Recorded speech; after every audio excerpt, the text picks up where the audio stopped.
dağında kapırlar kanını taştı Muhammed. Neklahirde Zekvan Kabil şehrinde cepa çekip dini açtı Muhammed.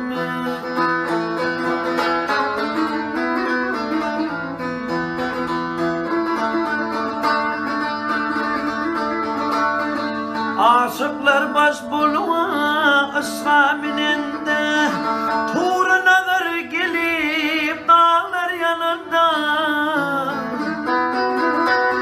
Bırak gökten gelip yere inende Ref ref minip arşaya uçtu Muhammed.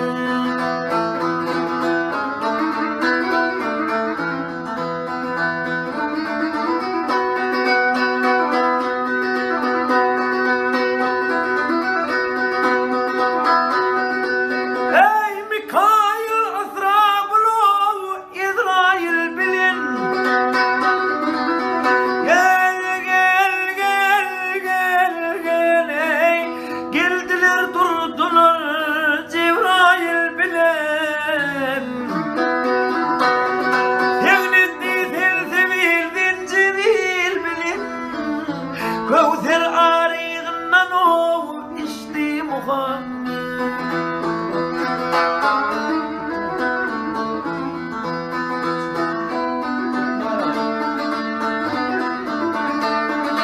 Mağracın gece